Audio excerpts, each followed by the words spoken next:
కాసేపట్లో Kuppam municipal chairman ఎన్నిక జరగనుంది. టీడీపీ వైసీపీలు కుప్పం మున్సిపల్ చైర్మన్ పీఠం దక్కించుకోవాలని పట్టుగా ఉండగా ఎవరికి కైవసం అనుకునేంత ఉత్కంఠ నెలకొంది. ఎన్నిక నేపథ్యంలో ఇప్పటికే 2 పార్టీల కౌన్సిలర్లు ఎక్స్ అఫీషియో సభ్యుల మండలి పరిషత్ కార్యాలయానికి చేరుకున్నారు.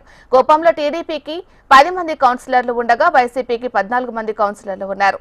గెలుపు కోసం 15 మంది కౌన్సిలర్ల మద్దతు అవసరం కాగా టీడీపీకి 5 వైసీపీ కౌన్సిలర్ల మద్దతు తెలుపుతున్నట్లు సమాచారం. దీంతో మున్సిపల్ చైర్మన్ పీఠంపై టీడీపీ ధీమా వ్యక్తం చేస్తుంది.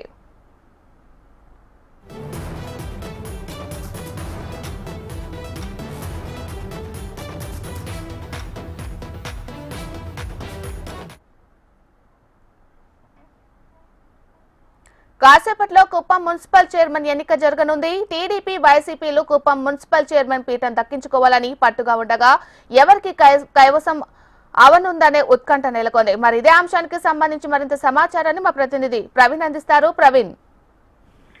మీనాక్షి, కుప్పం మున్సిపల్ చైర్మన్ ఎన్నిక మరికొద్ది సేపట్లో ప్రారంభం కానుంది. ఇప్పటికే ఏదైతే సమావేశానికి వైఎస్ఆర్సీపీ టీడీపీకి సంబంధించిన సభ్యులందరూ కూడా హాజరయ్యారు. అయితే ఇందులో ప్రధానంగా టీడీపీ నుంచి టీడీపీ కండువాలు వేసుకుని దాదాపు 14 మంది సభ్యులు లోపలికి వెళ్లడం జరిగింది. అదేవిధంగా వైఎస్ఆర్సీపీకి సంబంధించి ఎమ్మెల్సీ భరత్ తో పాటు 9 మంది సభ్యులు లోపలికి వెళ్లడం జరిగింది. అయితే మరో 3 సభ్యులు 7 వైఎస్ఆర్సీపీ సభ్యులు లోపలికి వెళ్లారు. మరో 3 సభ్యులు హాజరు కానట్లు తెలుస్తుంది. మొత్తం 24 మంది కౌన్సిలర్లు ఉన్నారు. అదే ఇందులో మెజారిటీ ఎవరుకుంటే వాళ్ళు చైర్మన్ ఎన్నికయ్యే అవకాశం ఉంది. దాదాపు 12 మందికి పైన కౌన్సిలర్లు ఎక్కువ ఉంటే ఆ మెజారిటీ చైర్మన్ ఎన్నిక జరిగే అవకాశం ఉంది. అయితే వైఎస్ఆర్సీపీ నుంచి 14 మంది కౌన్సిలర్ ఉన్నప్పటికీ సమావేశానికి మాత్రం 7 రావడం, అదేవిధంగా మన ఎమ్మెల్సీ భరత్ కూడా సమావేశానికి హాజరయ్యారు. అదేవిధంగా టీడీపీ నుంచి చూసుకుంటే 14 మంది టీడీపీ కండువాలతో కౌన్సిలర్లు లోపలికి వెళ్లడం జరిగింది. అయితే ఇందులో ఎక్సాఫియో సభ్యులు కూడా 4 ఉన్నారు. ముఖ్యమంత్రి చంద్రబాబుతో పాటు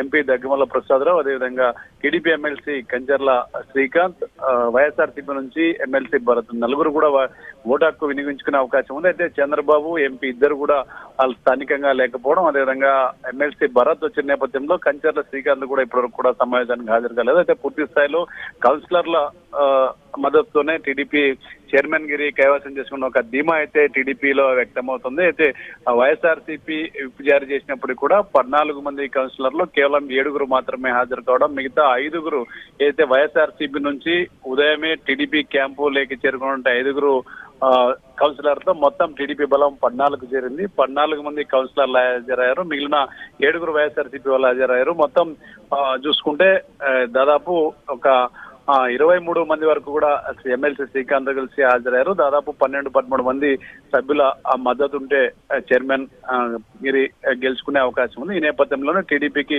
14 మంది సభ్యులు ఉన్న నేపథ్యంలో చైర్మన్ ఎంపిక మరికొంతసేపట్లో పూర్తిగా ఉన్న నేపథ్యంలో దాదాపు టీడీపీ చైర్మన్ ఎన్నుకునే అవకాశం అయితే స్పష్టంగా కనిపించింది.